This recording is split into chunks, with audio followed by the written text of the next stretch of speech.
Junie. Ons kies die beste. 1 Junie. Ons kies Christus bo alles. Kies vandag om Christus altyd te dien.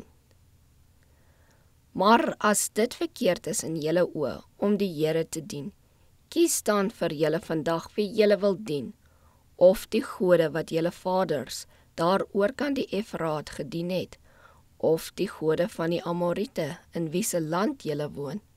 Maar ek en my huis, ons sal die Here dien. Josua 24 vers 15. Ons is gekoop met die kosbare bloed van Christus, soos van 'n lam sonder gebrek.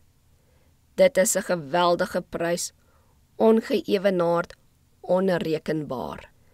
Maar hoewel Christus ons gekoop het en ons nooi om na hom te kom, hou die wêreld nog sy aantreklikhede aan ons voor en hy stry om ons te oorwin.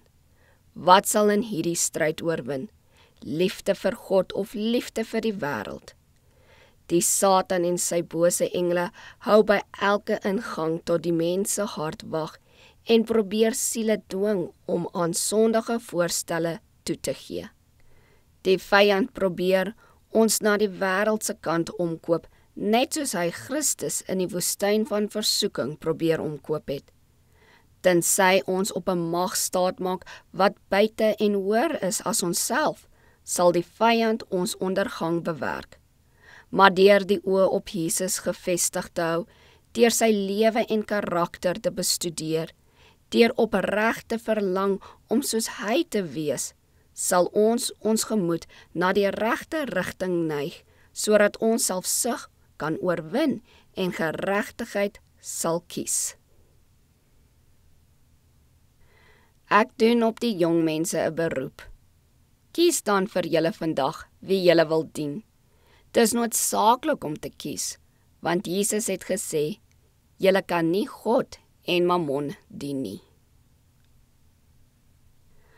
As u hart vol liefde vir Christus is, sal daar bewys word dat hy sterker is as die drifte wat u meesters was, die drifte wat u edele begeertes ondermyn en u siel aan die versoekings van die Satan uitgelewer het.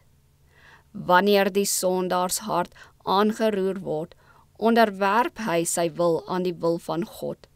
Hy sien in Jesus ongeëwenaarde bekoring en sy hart gee hom oor.